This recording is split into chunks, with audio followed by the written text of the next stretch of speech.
नमस्कार साथियों, मैं आपको अपने YouTube चैनल पे तहे दिल से स्वागत करता हूं। दोस्तों, अगर आप लोगों को क्लास 8 के चैप्टर वाइज सॉल्यूशन चाहिए तो यह आपके लिए बहुत ही ज़्यादा बेनिफिशियल साबित होने वाला है। दोस्तों, मैं आप लोगों को चैप्टर वाइज सॉल्यूशन करवा दूंगा। आपके एग्जामिनेशंस आते आते मैं सभी चैप्टर का सॉल्यूशन करवा दूंगा। इसलिए आप वीडियो को ध्यानपूर्वक देखिए और आप पहला चैप्टर का जो भी क्वेश्चन आंसर इसमें देखेंगे इस वीडियो में, वह आपके 100% देखने को मिलेंगे। जो भी चैप्टर 1 के आपके जो सवाल पूछेंगे आपके एग्जामिनेशंस पे, ये सारे क्वेश्चन से आपको कहीं भी बाहर नहीं पूछा जाएगा। तो क्वेश्चन नंबर 1 है, सबसे छोटी पूर्ण संख्या। सबसे छोटी पूर्ण संख्या हुआ 0 होती है। और क्वेश्चन नंबर 2 है, सबसे छोटी प्राकृत संख्या। तो सबसे छोटी प्राकृत संख्या 1 होती है। सबसे छोटी अभाज्य संख्या। सबसे छोटी अभाज्य संख्या 2 होता है। और सबसे छोटी भाज्य संख्या आपका 4 होता है। इस बात को आप ध्यान रखेंगे कि मैं क्या बोल रहा हूँ, ये सारे चीज़ों को आप रट लीजिए यार। कहीं भी कोई भी सॉल्यूशन नहीं है कि आप कैसे क्या कर सकते हैं। आप ये सब चीज़ को रट लेंगे तो आपके लिए बहुत ही ज़्यादा बेनिफिट साबित होगा। क्वेश्चन नंबर 5 है, इनमें से कौन योज्य तत्समक है। इनमें से कौन आपका योज्य तत्समक है। तो आपका जो 0 है वह योज्य तत्समक है। इनमें से कौन गुणात्मक तत्समक है। अगर ऑप्शन नंबर 1 देखें तो 1 है, बी है और ए और बी दोनों, यानी एक और दोनों क्या ये गुणात्मक तत्समक हैं। तो आपका दोस्तों 1 आपका क्या चीज़ है, गुणात्मक तत्समक है। और आपका जो योज्य तत्समक की बात करें तो 0 है। ठीक है, 16/-24 का योज्य प्रतिलोम है। 16 योज्य प्रतिलोम की बात कर रहा है। ठीक है, तो मैं आपको योज्य प्रतिलोम अब यहाँ पर समझिए। योज्य प्रतिलोम को मैंने इसके नेक्स्ट स्लाइड में कर दिया था, मुझे पता नहीं था कि यहाँ पर भी है, इसलिए अब यहाँ पर सबसे पहले समझिए योज्य प्रतिलोम कहते किसको हैं। तो योज्य प्रतिलोम कहते हैं जिसको मूल संख्या के साथ ही योग्य करने पर योगफल 0 प्राप्त हो। यानी योज्य प्रतिलोम वो है, इसकी मूल संख्या के साथ अगर हम उसको योग्य करते हैं तो वह योगफल क्या प्राप्त होगा, 0 प्राप्त होगा, यानी 0 प्राप्त होगा। उसे हम योज्य प्रतिलोम कहते हैं। और गुणात्मक प्रतिलोम आपका है जिसे मूल संख्या के साथ गुणा करने पर परिणाम के रूप में उसे 1 प्राप्त होता है, वह आपका गुणात्मक प्रतिलोम कहलाता है। तो देखिए आपका क्या बोल रहा है, 16/24, यानी यहाँ बोल रहा है 16/-24 आपका है का योज्य प्रतिलोम होगा। तो आप पहले इसको काट दीजिए, 8 दिया और 8 दूना, यहाँ पर 8 दिया, क्या आ गया आपका 2/-3। तो आप योज्य प्रतिलोम में क्या देखिए कि योज्य प्रतिलोम में अगर आप जोड़ दीजिएगा तो जिससे क्या होगा, 0 प्राप्त होगा। तो बताइए दोस्तों, अगर हम इसमें 2/3 को अगर जोड़ देते हैं तो ये क्या प्राप्त हो जाएगा, 0 प्राप्त हो जाएगा। तो ऑप्शन नंबर बी आपका सही हो जाएगा। ऑप्शन नंबर आप देखिए, क्वेश्चन नंबर 8 में आपका क्या दिया हुआ है, 7/-11। ठीक है, यहाँ पर -11 है तो आप इसको इस तरह लिख सकते हैं, -7/11 आप इसे लिख सकते हैं। का योज्य प्रतिलोम क्या हो जाएगा दोस्तों, तो अगर हम ये माइनस में अगर इसे प्लस में रखेंगे तो ये क्या हो जाएगा, 0 हो जाएगा। तो आपका कौन सा ऑप्शन हो जाएगा, 7/11 आपका योज्य प्रतिलोम सही हो जाएगा। क्वेश्चन नंबर 5, 5 का व्युत्क्रम होगा। यानी व्युत्क्रम मतलब क्या होता है, उल्टा। व्युत्क्रम, व्युत्क्रम मतलब क्या होता है, उल्टा। ठीक है, तो आप देखिए 5 का व्युत्क्रम पूछा है। ओके, यहाँ पर नहीं लिख देते हैं, यहाँ पर 5 का पूछा है तो आप क्या लिख सकते हैं, इसको 1/5। ओके, आपका किसमें, डी नंबर ऑप्शन में, डी नंबर आपका सही हो जाएगा। क्वेश्चन नंबर 10 है, 7 का गुणात्मक प्रतिलोम। यानी 7 का जो गुणात्मक प्रतिलोम, गुणात्मक प्रतिलोम में क्या बोले थे, जिसमें 1 प्राप्त होगा। तो 7 को अगर 1/7 से हम अगर गुना करते हैं तो आपको गुणात्मक प्रतिलोम होगा। यानी 7 है, अगर हम इसे 1/7 से गुना कर देते, देखिए कट जाएगा तो कितना आ गया, 1 आ गया। तो इसीलिए आपका ऑप्शन नंबर 1 सही हो जाएगा। क्वेश्चन नंबर 11 है, 3/4 का योज्य प्रतिलोम। योज्य प्रतिलोम में क्या बोले दोस्तों, अगर आप उसे जोड़ देंगे तो 0 प्राप्त होना चाहिए। तो क्या होगा, 3/4, अगर हम इसे -3/4 रखेंगे तो ये दोनों कट जाएंगी, यानी ये और ये कट जाएगा तो क्या होगा, 0 होगा। तो ये ऑप्शन नंबर 3 में आपका -3/4 है, यही आपका सही आंसर होगा। देखिए दोस्तों, हम लोग यहाँ पर कुछ क्या बोला था, यहाँ पर योज्य प्रतिलोम, योज्य प्रतिलोम में 0 यहाँ पर भी रखते थे। आप देखेंगे कि आप यहाँ पर भी रटे हैं। और गुणात्मक प्रतिलोम में क्या होता है, यहाँ पर 1 होता है। तो इस बात को भी आप हमेशा ध्यान में रखेंगे, जो मैंने यहाँ पर लिखा वो आपको क्वेश्चन में भी पूछता है। ठीक है, तो ये इतना इंपॉर्टेंट है कि इस चीज़ को भी एग्जाम में पूछ दे रहा है।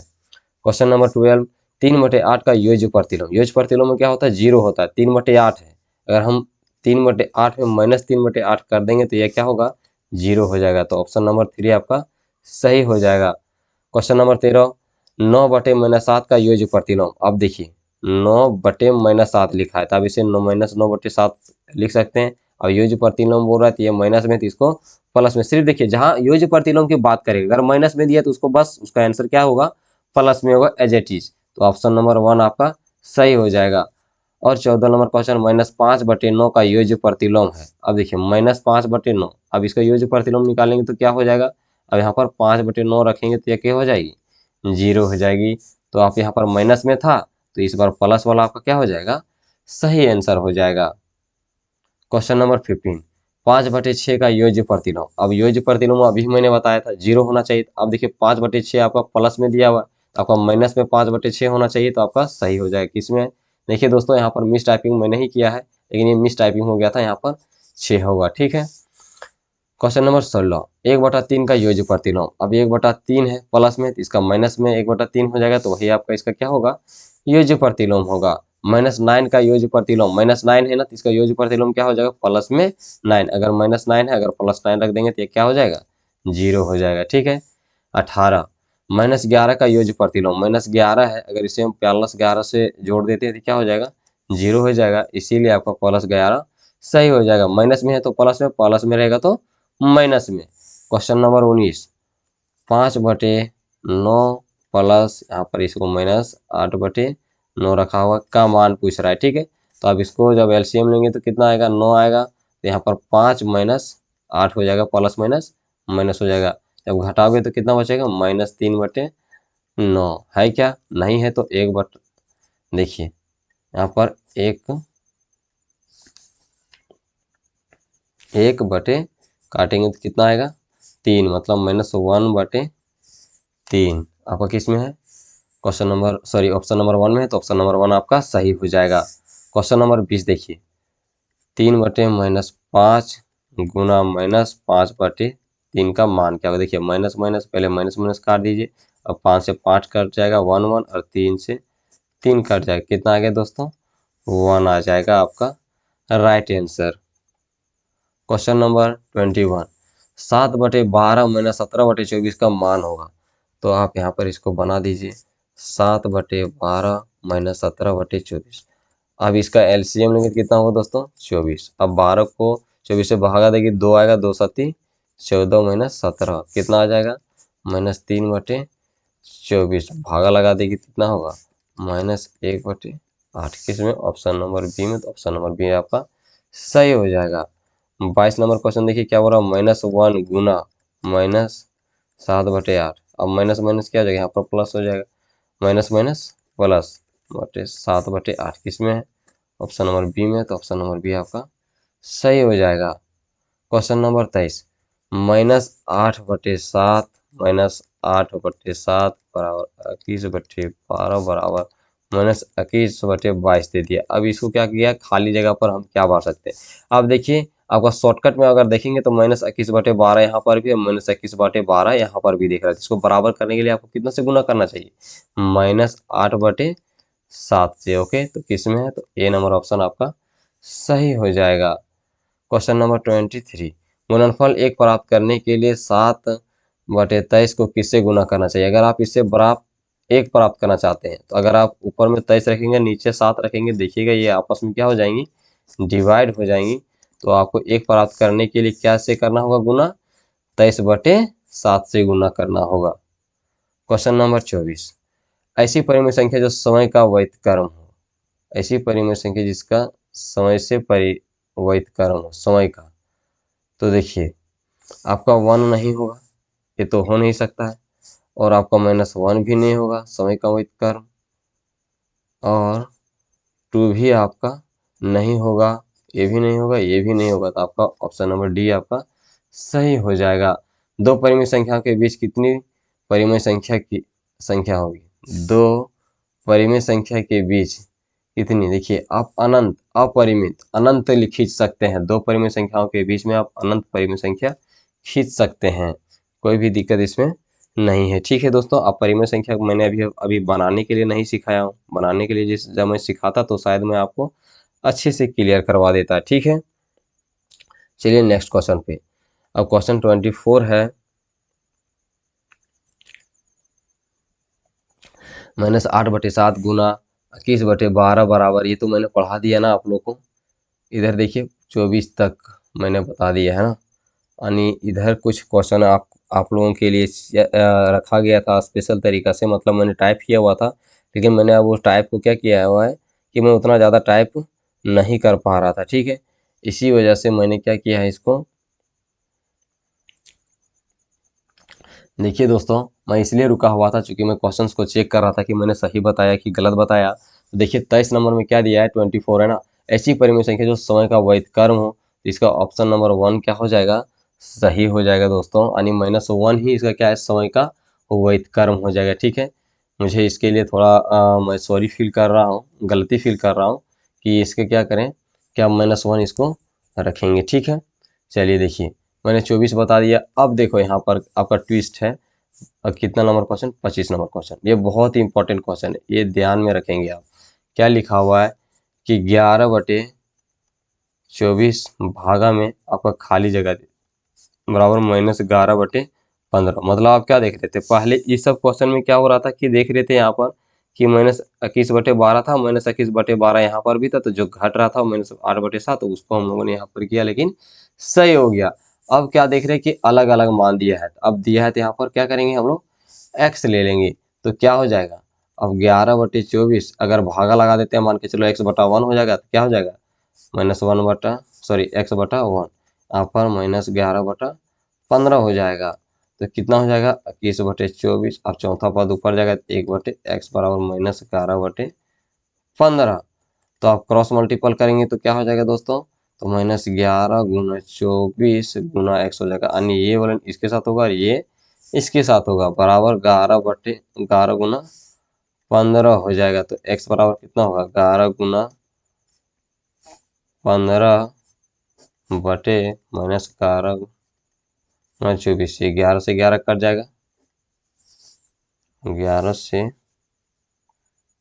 11 कट जाएगा, और 3 से काट दीजिए, 3 × 5 = 15, 3 × 8 = 24। तो x बराबर -5/8 अगर इससे गुना करेंगे तो ये क्या हो जाएगा, राइट आंसर हो जाएगा। तो किस में है, ऑप्शन नंबर 1 में है, तो ऑप्शन नंबर 1 आपका सही हो जाएगा। क्वेश्चन नंबर 26 देखिए क्या बोल रहा है कि 9/8 भागा, आपको देखिए खाली जगह दिया है तो 1 कर सकते हैं, -3/2 दिया हुआ है। एज इट इज आपको वैसे करेंगे कितना होगा, 9/8 यानी x -3/2 गुना करेंगे तो 8 गुना क्या हो जाएगा, x गुना -3 बराबर 9 गुना 2। तो x बराबर क्या हो जाएगा, 9 गुना में 2/8 गुना -3। तो ये काट देगा तो क्या होगा, 3 और ये 4 बार में चला जाएगा। तो क्या देखे, x बराबर -3/4 आपका राइट आंसर होगा। ठीक है दोस्तों, अब इस क्वेश्चन को भी आपको एक ही जैसा दिख रहा है, तो आप इसे भी क्या करेंगे, आराम से सोल्यूशन कर लेंगे। ओके, देखिए क्वेश्चन नंबर 31, 11/-6 का गुणात्मक प्रतिलोम। गुणात्मक प्रतिलोम में क्या होना चाहिए, 1 आना चाहिए। अगर मैं 31 यहाँ पर सोल्यूशन कर दूं, क्या लिखा है, 11/-16। अब इसको 1 लाने के लिए क्या करना होगा कि आपको -6/11 से गुना करना होगा, यानी जस्ट इसको उल्टा करके तभी आएगा, चूंकि माइनस माइनस का प्लस हो जाएगा, 6 से 6 कट जाएगा। ये सब जब काट देंगे तो आपका कितना आ जाएगा, 1। आप क्या देख रहे हैं कि 11/-6 बोला था, अब इसी को हम लोगों ने बदल दिया। सिर्फ देखिएगा, थोड़ा सा शॉर्ट है ये, आप आराम से इसे समझ सकते हैं। क्या था कि 11/-6 था, अब यहाँ जो -6 था उसको बराबर में क्या कहते हैं, -6 कर दिए, और ऊपर में 11 था, इसीलिए इसको 11 कर दिए। तो ये सही आंसर आ गया। ठीक है दोस्तों, 32 नंबर क्वेश्चन देखिए क्या बोल रहा है कि -5/9 का गुणात्मक प्रतिलोम। -5/9 का गुणात्मक प्रतिलोम क्या हो जाएगा, -5/9 का क्या हो जाएगा, 9/5 -5। ठीक है, किसमें है, आप यहाँ पर इसमें माइनस लगा सकते हैं, -9/5 लिख सकते हैं, कोई भी दिक्कत नहीं है। ऑप्शन नंबर 1 आपका सही हो जाएगा। क्वेश्चन नंबर 33, 2/-5 का गुणात्मक प्रतिलोम। गुणात्मक प्रतिलोम इससे क्या हो जाएगा, तो आप अभी तक मैंने बता रहा था आपको, बस उसको ध्यान में होगा तो मैं डायरेक्ट यहाँ पर टिक कर देता हूँ। -5/2 इसका आंसर हो जाएगा। क्वेश्चन नंबर 34, 3/8 का गुणात्मक प्रतिलोम है। 3/8 का गुणात्मक प्रतिलोम क्या होगा, गुणात्मक प्रतिलोम में मैंने बोला था जस्ट इसका उल्टा हो जाता है, तो क्या हो जाएगा 8/3 इसकी सही आंसर हो जाएगा। क्वेश्चन नंबर 35, 4/8 का गुणात्मक प्रतिलोम। 4/8 का गुणात्मक प्रतिलोम, आप इसको बदल दीजिए। अब यहाँ पर 4/8 का गुणात्मक प्रतिलोम की अगर बात करें तो क्या होगा, 8/4 आपका राइट आंसर होगा, उल्टा कर देना है। अब 4/5 का गुणात्मक प्रतिलोम, अब इसको भी 1 बनाना है, तो 36 का देखिए 4/5, अगर हम इसे 5/4 से गुना कर देंगे यानी इसका उल्टा से, तो आप क्या देखते हैं कि ये 1/1 आ जाता है। तो मतलब अगर 4/5 का गुणात्मक प्रतिलोम है तो वह क्या है, 5/4। ओके, नेक्स्ट क्वेश्चन 37, खाली जगह का व्युत्क्रम परिभाषित नहीं है, तो किसका परिभाषित नहीं है, तो आपका 0 का व्युत्क्रम परिभाषित नहीं है। क्वेश्चन नंबर 38, 0.3 को अगर हम 0.3 से गुना करते हैं तो आपका आएगा 0.09। ठीक है दोस्तों, अगर आप चेक करना चाहते हैं तो आप इस तरह करके भी गुना कर सकते हैं, यानी 3 3 9, यहाँ पर 0 आ जाएगा, 0 0 0 9 0 0। अब देखिए 1 1 2 अंक है, तो 2 अंक के बाद पॉइंट लगेगा। इस तरह से भी आप आंसर निकाल सकते हैं। क्वेश्चन नंबर 39, सबसे बड़ी संख्या। इसमें जो सबसे बड़ी संख्या देखिए यहाँ पर सब माइनस में प्रयोग किया गया, तो जो सबसे कम माइनस वाला होगा वही इसका सबसे बड़ी संख्या होगा। 40 नंबर क्वेश्चन, 3/8 का समतुल्य परिमेय, यानी जैसा आपका 3/8 है वैसा ही होना चाहिए, 6/15 नहीं होगा और 6/16 होगा। देखिए चूंकि 2 से भागा देंगे, 2 तिया 2 अठित, कितना हो जाएगा 3/8 आपका सही हो जाएगा। ओके, क्वेश्चन नंबर 41, 1/2 का समतुल्य परिमेय, यानी 1/2 का आपका समतुल्य परिमेय होना चाहिए, जितना 1/2 है उतना ही होना चाहिए। क्या 1/3 है, नहीं। और 2/4 आपका ऑप्शन नंबर 2 सही हो जाएगा, क्योंकि 2/4 को अगर हम 2 से भागा लगाते हैं कितना होगा, 1/2 हो जाएगा। ठीक है दोस्तों, क्वेश्चन नंबर 42 बोल रहा है कि 5/-7 का समतुल्य परिमेय संख्या है। अब समतुल्य इसका पूछ रहा है तो कितना हो जाएगा, अब देखिए आपका ऑप्शन नंबर 1 सही हो जाएगा, -10/14, तो 5 से लगा दो, तो 2 से लगा दो, 2 5 और 2 7 कितना हो जाएगा, -5/7 हो जाएगा। दोस्तों अगर आपको वीडियो पसंद आ रहा होगा तो आप वीडियो को लाइक जरूर करेंगे और चैनल को जरूर सब्सक्राइब करेंगे।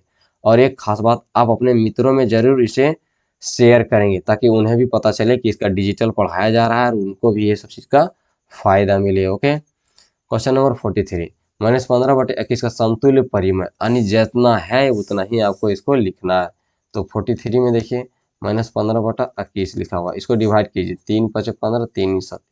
ठीक है, बस आपका यही इसका राइट आंसर है। क्वेश्चन नंबर 44, 2/5 का समतुल्य परिमेय, यानी जितना आपका 2/5 है उतना ही आपका होना चाहिए। तो 2/5 दिया हुआ है और ऑप्शन नंबर 1 आपका राइट आंसर है, 8/24। तो देखिए आपका 4 दूनी 8, 4 5 20, यानी 2/5 है। बाकी आप कहीं से भी आप देखिए यहाँ पर जो दिया हुआ 1/5 वैसा नहीं होगा, 8/15 दिया वो भी सही नहीं होगा, और 4 4 पूर्ण जो ऑप्शन है आपका 20/4 इसमें भी नहीं होगा, सिर्फ आपका 8/21 में होता है। ठीक है, क्वेश्चन नंबर 45, -2/3 का समतुल्य परिमेय संख्या होगा कौन है, यानी देखिए अभी मैं जो बता रहा था बस वैसा ही आपको निकाल देना है।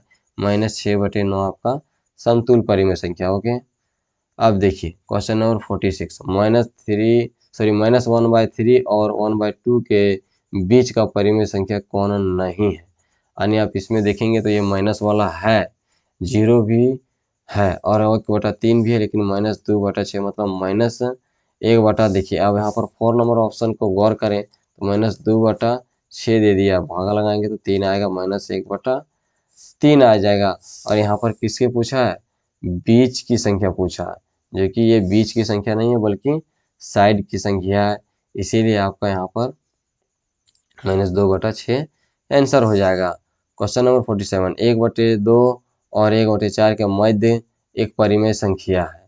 तो क्या है आपका ऑप्शन नंबर 1 सही हो जाएगा। आप इसको निकाल सकते हैं। अगर आप नहीं जानते हैं तो आप मुझे कमेंट बॉक्स पे कमेंट करें कि मुझे परिमेय संख्या कि दो संख्याओं के बीच की परिमेय संख्या निकालना नहीं आता है, तो मैं आप लोग को स्पेशल तरीके से उसे सिखा दूंगा। 1/2 और 1/3 के मध्य एक परिमेय संख्या है, क्या चीज़ है? तो 5/12 भी इनके बीच की परिमेय संख्या है। अब क्वेश्चन नंबर 49, 1 और 2 के बीच एक परिमेय संख्या, 1 और 2 के बीच में आपका 3/2 एक परिमेय संख्या है। क्वेश्चन नंबर 50, 1/x आपका x does not is equal to 0 का व्युत्क्रम है, यानी व्युत्क्रम बोला जस्ट इसका उल्टा, यानी 1/x बोला था तो आप इसे x लेके चलिए। ठीक है दोस्तों। क्वेश्चन नंबर 51, निम्नांकित में धनात्मक परिमेय संख्या, जो सबसे प्लस में होगा वही इसका क्या होगा? धनात्मक परिमेय संख्या होगा। अगर वीडियो अच्छा लग रहा है तो आप जरूर वीडियो को लाइक करेंगे और चैनल को जरूर सब्सक्राइब करेंगे। दोस्तों एक खास बात मैं आप लोग को बता देता हूं कि मैं सभी चैप्टर का भी करवाने की बहुत ज़्यादा कोशिश करूंगा, लेकिन जहां तक हो सकता है कि मैं मैथमेटिक्स का आपको सभी चैप्टर का क्लियर करवा दूंगा, और मैं इसका मॉडल सेट्स भी जो आया हुआ है मैं उसको भी करवा दूंगा। आप सिर्फ पेशेंस रखेंगे। क्वेश्चन नंबर 52, संख्या 0 है। संख्या 0 जो है वह क्या है? ना धनात्मक है और ना ही ऋणात्मक है। 0 एक है। 0 क्या चीज़ है? एक परिमेय संख्या है। पाई एक क्या चीज़ है? अपरिमेय संख्या। ये सब चीज़ आप लोग को रटना होगा। आप रटेंगे तो आपके लिए बहुत ही ज़्यादा बेनिफिट साबित होगा। आपका चैप्टर 1 का जितने भी इम्पोर्टेंट क्वेश्चन थे वह यहीं पर समाप्त हो जाते हैं। तो मिलते हैं अब हम लोग नेक्स्ट वीडियो पर। Thank you. जय हिंद, जय भारत, जय झारखंड, जोहार।